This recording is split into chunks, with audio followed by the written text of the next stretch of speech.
السلام عليكم ورحمة الله، مرحبا بكم معايا في فيديو جديد ووصفة جديدة. ان شاء الله يلقاكم الفيديو في تمام الصحة والعافية يا رب. اليوم ان شاء الله غادي نشارك معكم شباكية الحليب اولا البشنيخة بالطريقة الاصلية بمكونات جد جد بسيطة.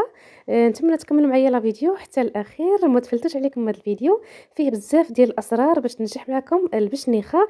صراحة كتستحق تجربة، كتجي معلكة وكتجي لذيذه ما تشبعوش منها. دائما كنحرص نجيب لكم وصفات اللي ناجحين وصادقين ومكونات ديالهم كيكونوا ناجحين. وانتم ما تنساوش ليا داك اللايك وبارطاجيو الفيديو على اوسع نطاق باش تعمل فائده على الجميع. اذا ما طولت عليكم، عندي في المكونات عندي معلقه صغيره ديال الخل، نص معلقه صغيره ديال الملح على حسب الذوق، معلقه صغيره ديال القرفه تكون مدقوقه ومغربله، معلقه صغيره ديال النافع وحبه حلاوه حتى هما مدقوقين ومغربلين. عندي 125 غرام ديال الزبده، وعندي ربعه ديال الحليب اي 250 مليلتر ديال الحليب.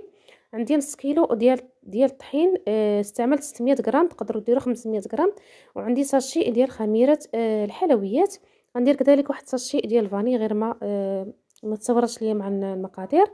صافي، وجانبا كنديروا هذيك الزبده تذوب، وديك نص معلقه ديال الملحه فراني درتها مع الزبده، حيت عندي ديك الملحه شويه حرشه كتبقى ليها كمحبه في العجينه، فدرتها تذوب مع الزبده.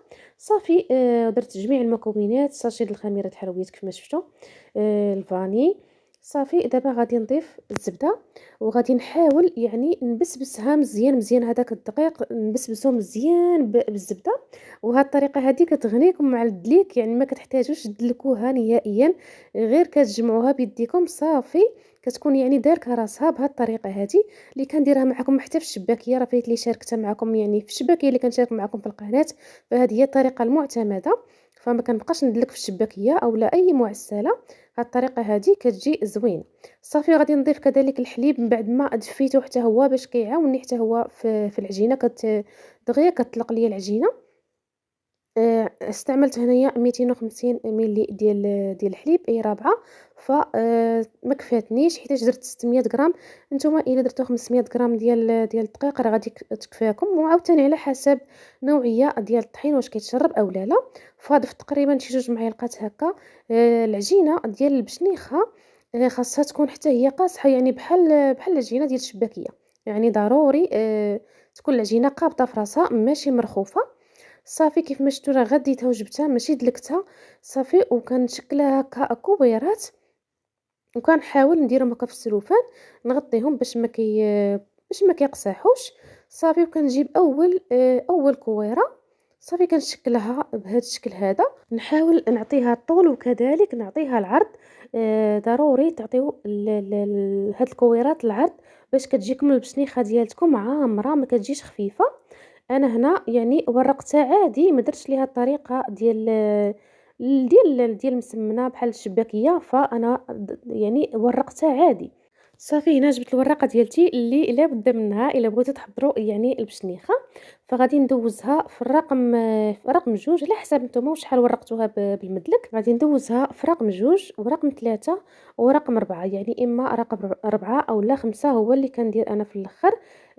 عندي ستة انا هو الرقم الاخير. هذاك صراحه كيورقها مزيان، كيخرجها يعني رقيقه رقيقه بحال البسطيله. فانا كنديرها في رقم خمسة او لا رقم ربعة. صافي، كيف ما شفتوا على راها جات يعني طويله وعندها العرض، يعني ضروري تخليو ليها العرض. هذا ديرها نصيحه البنات باش تجيكم ديك البشنيخه ديالتكم هكا عامره، وما تجيكمش فيها دوك الشعيرات خفافين. فكنحاول نعطيكم نصائح باش تصدق معاكم يعني من التجربه الاولى. صافي، غادي نجيب هكا الكويره الثانيه، غنورقها بنفس الطريقه، نحاول نعطيها الطول ونعطيها كذلك العرض بهذا الشكل هذا. صافي، غندوزها في الوراقه عادي، يعني كل والوراقه ديالو. كاين اللي عنده رقم خمسة هو الرقم الاول، ورقم واحد هو الرقم الاخير. انا عندي العكس، يعني كل والوراقه ديالته. كل سيده تبارك الله راه كتعرف تخدم بالوراقه ديالتها. صافي، غندوزها حتى كنتحصل على داك السمك اللي بغيت بهذا الشكل هذا. يعني انا درت هنايا ثلاثة، وغادي نجيب هذيك الاولى من بعد ما نشفات. فضروري تخليوها تنشف، عاد كدوزوها في الوراقه الخاصه بالبشنيخه. فلهذا ضروري قلت لكم ضروري تقصحوا العجينه باش كتجيكم هاد البشنيخه ناجحه وما كتمحنكمش هكا في التوريق، وكيخرجوا لكم هذوك الشعيرات متباعدين. اما الا كانت العجينه ديالتكم خفيفه راه كتمحنكم بزاف بزاف، وما كتعاونكمش في الخدمة، فضروري تخليو العجينة قاصحة باش تعاونكم. في حالة ما جاتكم العجينة رطبة فضروري ترشوا هكا الطحين، ملي كتورقوها بهذاك الشكل الطولي فضروري ما ترشوا الطحين باش كتنشف العجينة ديالتكم وكتعاونكم في الخدمة. هنا من بعد ما خرجتها شعيرات كيف ما شفتوا، كنحاول هكا نقرصها مزيان مزيان باش ما كتحلش لكم في القلي، فضروري ما تقرصوها اولا تلصقوها يعني مزيان مزيان، وكتحاولوا هكا تحلوها بيديكم باش كيجيو دوك الشعيرات هكا باينين، وملي كتقلى هكا كيجيو دوك الشعيرات مفروزين وكيجي الشكل ديالها جميل. يا اما كدوروها بهذا الشكل هذا، يا اما كتخليوها هكا عادي غير كتحلوها هكا وكتخليوها. الصراحه الخدمه ديالتها زوينه وسهله ودغيا كتوجد وما فيهاش يعني صعوبات، الورقه يعني كتسهل الامور. صافي كنستمر بنفس الطريقه، وضروري ما تثبتوا الورقه ديالتكم اولا شي حد هكا يعاونكم، وكتخرجوا دوك الشعيرات وكتحاولوا هكا تقادوهم مزيان مزيان. وهذوك اللي كيكونوا مقطعين فما ديروهمش، يعني حاولوا تحيدوهم وتجمعوهم هكا في واحد البلاستيكه باش ما يقصاحوش، وتخدموا بهم من بعد. ملي كتكملوا الكميه ديالتكم كامله فكترجعوا كتلقاوهم يعني تلقوا صافي، كتاهما كتسرحوهم بنفس الطريقه، ما تضيعوا حتى شي حاجه. داكشي باش قلت لكم يعني عطيوها العرض باش ما تضيعوش، حاولوا هكا ملي تفرقوها يعني تمشي في واحد القياس اللي هكا القياس ديالها يكون ماشي عوج باش ما تضيعوش العجينه ديالتكم بزاف. صافي كنستمر بنفس الطريقه، كتحاولوا يعني تلصقوها مزيان يعني تضغطوا عليها مزيان باش ما كتحلش لكم في القلي.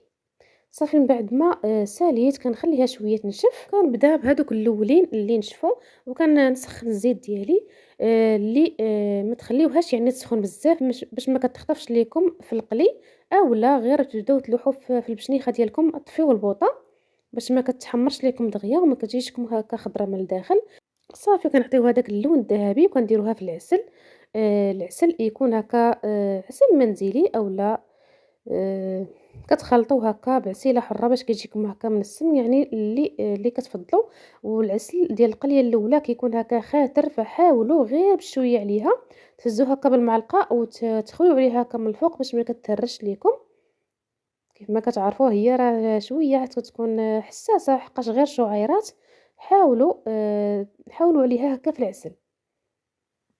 صافي كنستمر بنفس الطريقه وكنردو معاها البال، هي راه دغيا كطيب ما كتاخذش يعني وقت كتير، ردوا معاها البال في القلي. وصافي كنستمر بنفس الطريقه حتى كنسالي الكميه ديالتي كامله، كنخليها كتشرب شويه في العسل.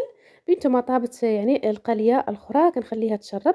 صافي من بعد ما ساليت، يا اما في كل ملي تهزوها هكا من العسل رشوها بالزنجلان، يا اما كديروا بحالي حتى كتسالي وكدوزوا غير الجنيبات في السجلان، اولا كترشوها باللوز ايفيلي اولا كوكو ايفيلي، يعني لكم الاختيار في التزيين. وهذا هو الشكل ديالها. صراحه انا درتهم هكا صغيورين ما درتهمش هكا كبيبرين. هذا هو الشكل ديالها، كيجيو هكا بحال القميمصات، كتجي زوينه الشكل ديالها، وكذلك المذاق كتجي رائعه جدا، كتجي هشيشه ما تشبعوش منها، وكيجي داك العسل يعني ثابت عليها وكتجي هكا معلقه. فكنتمنى تجربوها الا كنتم مازالين ما درتوها، فجربوها بعينيكم مغمضين. غنخلي لكم المقادير اسفل الفيديو. صراحه بشنيخه كتستاهل تجربه، كتجي معلكه هشيشه شاربه العسل. شاكره راسها براسها. الى عجبكم الفيديو ما تنسونيش من لايكات، اشتراك في القناه الا كنتم جداد، بارطاجيو الفيديو على اوسع نطاق باش تعم الفائده. كنشكركم على حسن المتابعه، والى فيديو قادم بحول الله.